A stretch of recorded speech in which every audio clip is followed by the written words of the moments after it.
Vincent, do you have overtime today too? Your supper's waiting for you. Should I start eating without you? If you want. You must be a real moron if you've been sitting there waiting for me all this time. Why do you have to speak to me like that? There's just no need. Did you forget already how mad at me you were last time when I ate supper without you? That's because it was still too early then. It's 10 p.m. now. This time's different. You don't have to wait around for me forever like some lapdog. Start using your own brain and eat without my permission from now on. Fine, I will. What time do you think you're gonna get off tonight? Is this the same project you've been working on all month? What difference would it make if you knew? I was just wondering roughly what time I should expect you back. If I'm still awake, I don't mind making you something light. You're probably gonna be pretty tired. You needn't bother. If you're cooking, I'll just eat out instead. What? Why? I'm getting kind of bored of your cooking lately, Helen. It's... how to put this? Dry, bland, flavorless, and uninspiring. I put up with it all this time hoping you'd learn and improve, but it's just as hopeless as ever. You're getting worse, if anything. I'd rather eat out than force myself to eat your prison mush again. But I get new recipes off the internet and try making things all the time. Prison mush? How could you say that? The recipes might change, but the person doing the cooking is just as much of a flop as she always was. Your cooking just doesn't taste good, Helen. I kept it quiet this whole time because I'm a nice guy, but everyone has their limits. To put it bluntly, you have no sense. Is it really that bad? You always used to seem like you were enjoying it. What, back when we just got married? Give me a break! Which freshly married guy wouldn't tell his wife her food was delicious, even if it wasn't? That's just how it works. Things have changed. I'm not obligated to lie to protect your feelings, or not have you sulk on me anymore. I see. I'm sorry. I can do better. I'll study the cookbooks and improve my game. I can do it! Cookbook study isn't gonna help you. We're way past that. How long have you been doing this now? You've been a stay-at-home housewife for what, 5 years? It's pretty obvious you already hit your peak if you didn't improve at all in that time. There's no harm in just accepting it, you know? It's okay to admit you suck at something. Vincent, I can't help but feel you've been a little cold towards me lately. The things you say, you've become so abusive. I do my best with the cooking, you know. I really do.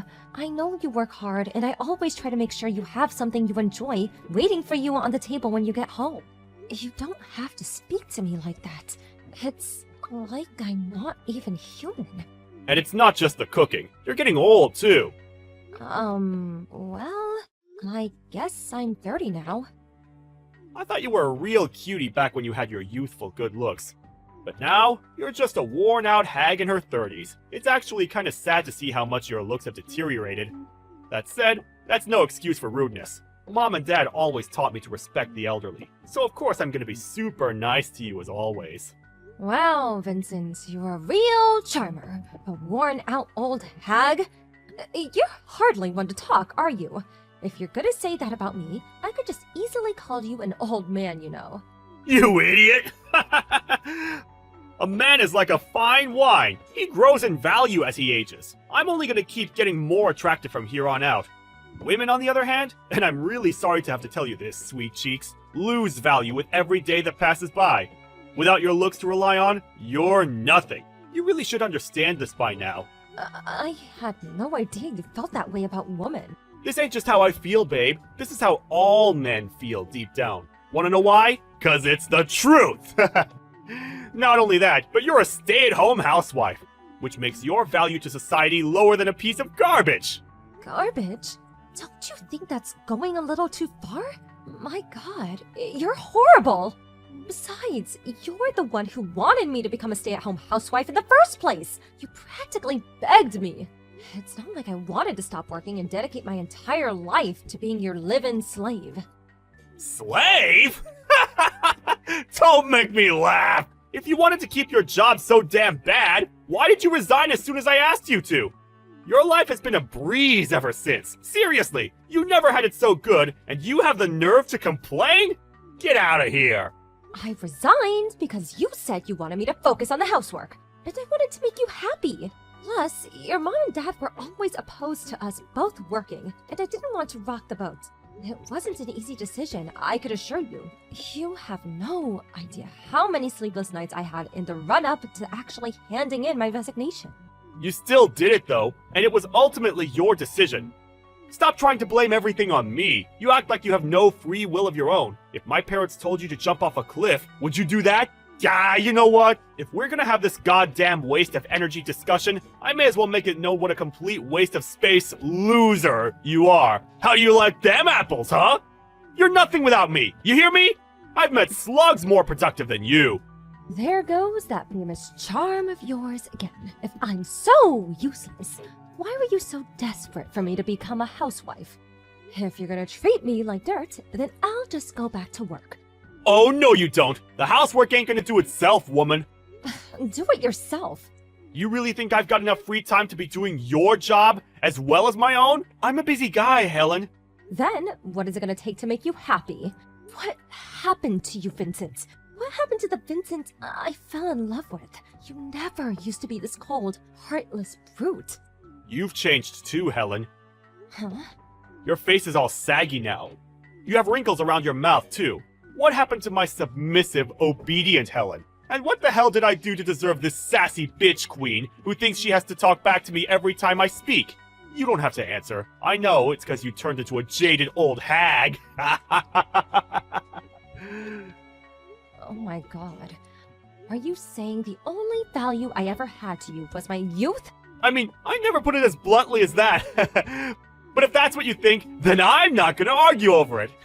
I can't believe you're being like this. It's about time you knew your place, woman. You better make sure you work extra hard from now on to make sure I don't get completely bored of you.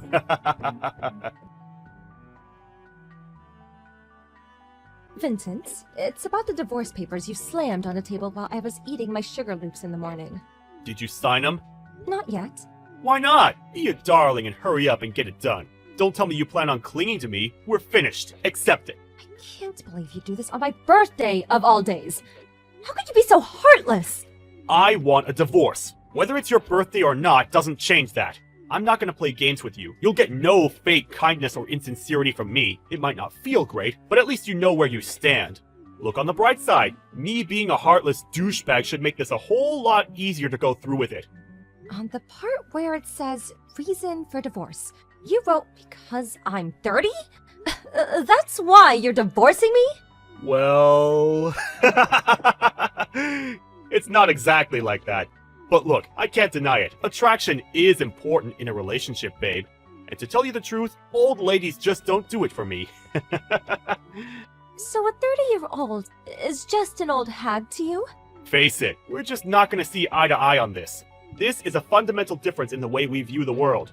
Sign the damn papers already and stop giving me a hard time. Why would you ever want to stay with me? You'll only carry on getting hurt. I've been doing a lot of thinking about you lately. And I realized you've been being more and more horrible to me with every year I get older. I didn't want to accept it at first, but when I thought about it, the pattern was too obvious to ignore. Oh no, did I get found out? You gotta admit though, I was pretty nice to you until you were 28, right? Say what you want about me, but a girl will get my respect and affection while she still brings something to the table. I see. I have absolutely no objection to divorcing you. Thank God for that. That's settled then. Make sure the divorce papers are signed and on the table by the time I get home. And once you've done that, make the necessary preparations for getting the heck out of my life! I'll sign the papers on one condition. Huh? One condition? What are you talking about? Admit to the affair and pay me compensation. What the hell? Did you just think I'd sat around doing nothing these last few months? You always said you were doing overtime, and yet not a single cent ever appeared in your wages. Even if it was unpaid overtime, you were still coming home way later than your boss would ever expect you to stay behind at the office, even on his worst days. I've had my doubts for a while now. You got any proof? This is a pretty wild accusation you're making. I suggest you choose what you say next very carefully. Is that a threat? I'm saying it precisely because I have proof. You've been meeting some young floozy behind my back, haven't you? You've been cheating on me. So, what's it gonna be? I'm happy to take this through the courts, if that's what it takes. And don't think I'm backing down. So, make up your mind. You gotta own up to what you've done. Or shall we leave it to the judge instead? This is why old hags like you grind my gears. You go learning about things you have no business knowing, then you go making threats you have no right to make? Compensation? You've got some nerve. Me? All I'm doing is defending myself. You're the one who's cheated on me in the first place. Yep, whatever. I'm the bad guy. I'll pay the compensation, no biggie. You goddamn worn-out old hag. You're way past your sell-by date. Turns out your personality is just as rotten as your face. It's because you're twisted enough to try to pull masculine crap like this to salvage your dignity that I'm tossing you aside. Nothing you say could possibly hurt me anymore. I've heard it all before. So this new chick I'm dating, she's got a cute face and a banging body. The most delicious pair of melons on her chest, and the juiciest peach a man ever did see. Her personality's not bad either. Plus, she can cook. She's the whole package. She blows you out of the water. You probably just burst into tears from the crushing feeling of inferiority just from standing next to her. You really think a used up, worn out, bitter old has-been like you has any hope at finding love again? Maybe if you settle for some 40-year-old fat dude who lives in his mom's basement. Good luck with loser life. Lord knows you're gonna need it. Think of the compensation you get from me as a cheer of encouragement to get you started. No matter what happens, I'll be a million times happier than you make me. Impossible! All the high-value guys are gonna be taken by young, quality women. In a sense, it must be liberating. You're so withered and past it, there's no point in trying. After all, how can things get any worse when you're already at rock bottom? That has to be a positive. Marriage isn't the only form of happiness in life. Spoken like a true loser. You don't have to try putting on a bold front with me, sweet cheeks. I know how destroyed and broken you are inside. The only life that awaits you now is one filled with the regret of getting dumped by a high-earning stud from a major company. You really are the lowest of lows. Marrying you was the biggest mistake of my life. Really? It wasn't all bad for me, you know. I was happy at the start. I got the privilege of enjoying you during the peak of youth, you know, before everything started sagging. You might be a bitter, greedy, ball of worn-out flab now, but things weren't always this bad. And I'm pleased to say I got the privilege of harvesting your fruits before the drought set in. You'll regret saying all those hurtful things one day. And you know what? It's gonna be beautiful. I can't wait. Sorry to be the bearer of bad news, babe, but I have a banging hot young girlfriend, and things in my life could not be going better. Sucks to be you, huh? You, on the other hand, you better start job hunting. But wait! Oh no! How are you gonna explain that huge stay-at-home housewife gap on your resume? Face it, you're useless to society now. Hopefully you can at least leverage that supreme arrogance of yours to your advantage. Good luck! I'll be rooting for you from a tiny corner in the back of my mind as your ex-husband. Long time no see. Who's this? It's me, you doofus. Vincent. What do you want? No need to be so cold. Did your personality get even worse the more you aged? If you didn't message me for a reason, I'm just gonna block you. No, wait a sec. There's a reason I messaged you, actually. What? It just so happens that I saw you by chance last week. Obviously you got even wrinklier because it's been a whole 10 years. But you actually didn't look that bad for an old hag. I gotta give you some credit. I see.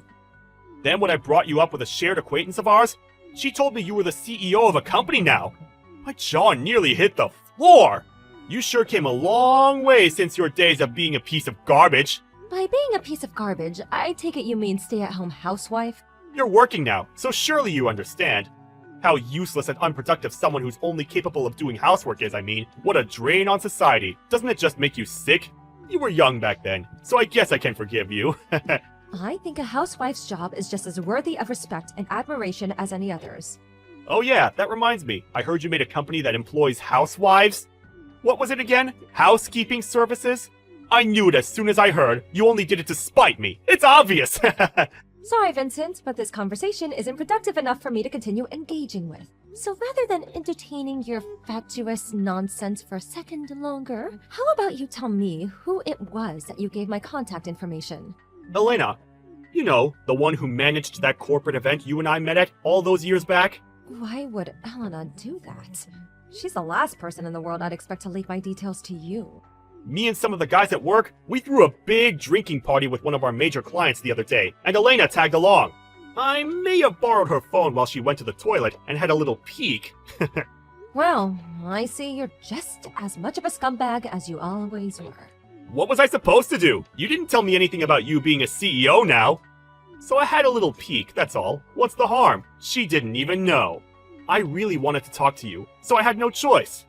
You're a complete stranger to me now. Damn, I might be too late. Seems like your personality's so warped, you can't even converse on a basic level now. Getting dumped all those years back must have really taken its toll on you. You still haven't mentioned anything that qualifies as a legitimate reason for contacting me out of the blue after 10 years. Admit it, you didn't need to talk to me about anything at all, did you? I don't have time to waste on childish conversations with you. I'm blocking you. I'll also be telling Elena that you looked at her phone while she wasn't looking. Wait, I'm about to make you an offer you can't refuse.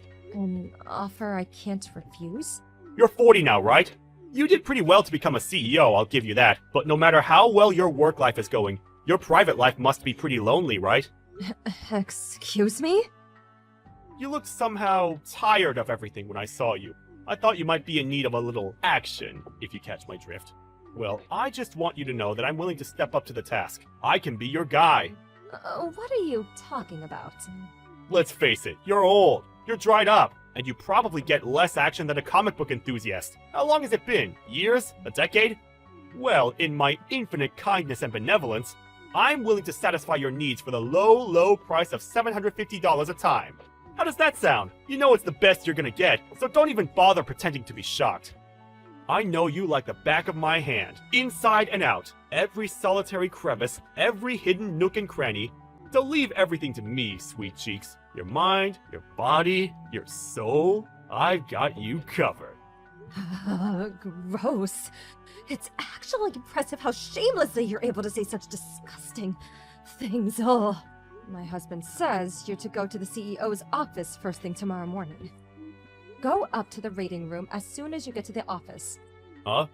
The CEO's office? Wait, what? Your husband? Yes, my husband. That means the guy I'm married to. You got married again? That's right. Why didn't you tell me that earlier?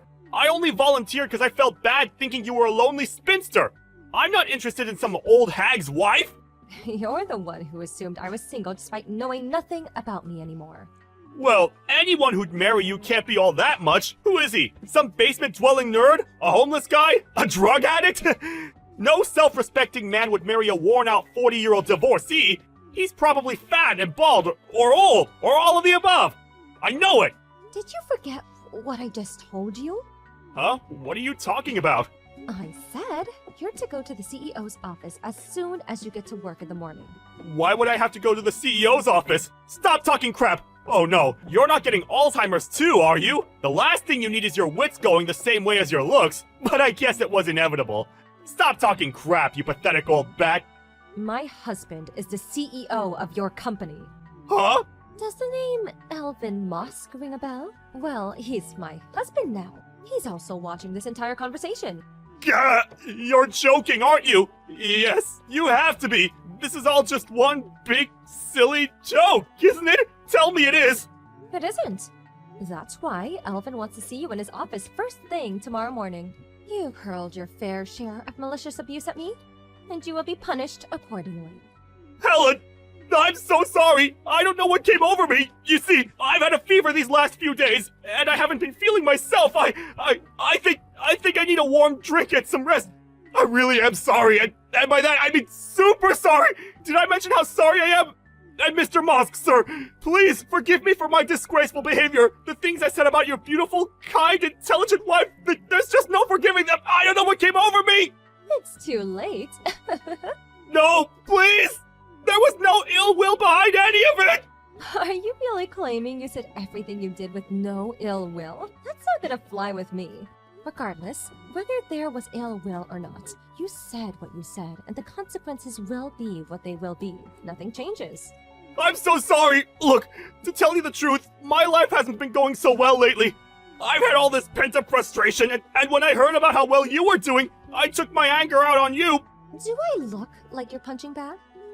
I'm sorry, my actions are unforgivable. I promise I'll never contact you again. I'll never say anything mean to you again. I heard your lover pulled a vanishing act on you after divorce. Is that true? I also heard you haven't heard from her since. Oh, could it be that she was only after your money all along? And as soon as she realized you guys wouldn't be eating out as much anymore due to the compensation you owed, she lost interest? How did you know that? A little birdie told me. I have friends in all sorts of places, and you wouldn't believe the things I hear. Did you really think you had any allies in your crowd you constantly ranted to? About how women in their 30s are basically grandmas these days? Or how stay-at-home housewives are human garbage? You even got warned once at work about your hateful remarks. I'm just the type of person who says what's on my mind, that's all. I never meant to upset anyone. Ugh, why do people have to read so deeply into things? Ah, I see. So you're free to say whatever you like as you never meant to hurt anyone, is that right? In that case, let's just make something clear. You're a worthless scumbag. You're a worn-out, desperate, pathetic old man with no value to anyone who blew all his money on a gold digger. Your personality's rotten to the core, and you're beyond saving. You're not just a disgrace to humanity. That would be putting it too mildly, but to all forms of life in the universe. That's why no one wants anything to do with you. You've really gone down in the world, huh? You used to be so full of pride and bluster, and now look at you. A lonely old man reduced to begging for money from his ex-wife. That was just uncalled for. Oh, that's funny. I thought I could say whatever I wanted. There's no ill will, you know. I was just taking a leaf out of your book, Vincent. What's the issue? Helen, it was wrong of me to divorce you like that. I disagree. I think it was the best thing you ever did. I'm so much happier without you in my life. Really? I can't say the same, babe. I'm at rock bottom here. Work is all I have left. You can't take that from me, too. Do you really want to back me into a corner like this? Without my job, I'll have nothing. Please, convince your husband, Mr. Moss, to overlook this. Please, for old time's sake. I'll do nothing of the sort. You're the one who messaged me today. I want you to remember that. You're the one who mocked and abused me. Would you mind explaining how you're suddenly the victim in all this? I'm so sorry. I truly am sorry, Helen. I swear, I'll behave from now on. I'll never message you again. I'll dedicate my whole life to my work. I'm pleased to hear you say that, but it's far too late. If only this had been your attitude from the beginning. Unfortunately for you, it's not down to me anymore. I'm leaving the rest to my husband. Helen, please call him off. Find it in yourself to forgive me. I'll get on my knees. I'll do anything. I'll turn over a new leaf, I promise. I'm begging you. I'll clean your house. I'll get rid of the weeds in your garden. I'll wash yours and your husband's clothes. Please help me. I'll do anything. I mean it. I don't need a slave. Besides, all that sounds very stay-at-home housewife, don't you think? Finally admitting to being a piece of human garbage, are we? You reap what you sow, but you know what? I'm happier than I've ever been right now. I have a loving husband at my side, and I'm surrounded by the most wonderful children. I have a room enough in my heart to support you. You do? That's my girl. I knew you'd pull through. You really do have a big heart. Huh? Oh, don't misunderstand me. I'm not going to do anything for you. I'm just encouraging you to use the supreme arrogance of yours to make your life for yourself now. When I say I support you, I just mean I'll be rooting for you from the tiny corner in the back of my mind as your ex-wife. The next morning, my ex-husband Vincent was summoned to my husband Elvin's office. And there, the CEO's office, he was dismissed and announced, "There have been several reports of him making hateful comments about women around the office. And not only that, but apparently he'd also been harassing and bullying some of the newer members and staff. Elvin said he had no other choice but to let him go. The fact that he offered me sexual favors at $7.50 each is pretty far outside of what's considered acceptable conduct for an employee towards the CEO's wife, and can't be said to have worked in his favor. Everything that happened to Vincent was, of course, entirely his own fault. And soon it became obvious that he didn't have any allies in the company, when not a single person appeared to defend him. I have no idea how he continued to support himself after he lost his job. To be honest, I don't care. I'm just praying me and my family have nothing to do with him ever again. That said, I can't claim my feelings towards my ex-husband are entirely negative. If not for him and that dark period in my life, I wouldn't be leading the blissful, fulfilled life I am now. The company I set up is doing amazingly well, and I'm lucky enough to have a kind, loving husband and the most wonderful children a woman could ever hope for. None of that would have been possible if Vincent hadn't divorced me. It's not that I'm grateful towards him, but I'm grateful that it happened, and it played an important part in me moving on to the next stage in my life. The past is the past, and I don't intend on holding on to any of the negativity. In fact, my priority in life now is doing what makes me and my family happy. It's my mission to make sure my company is the best at what it does, and that my household is always full of love, warmth, and respect. Here's to the future.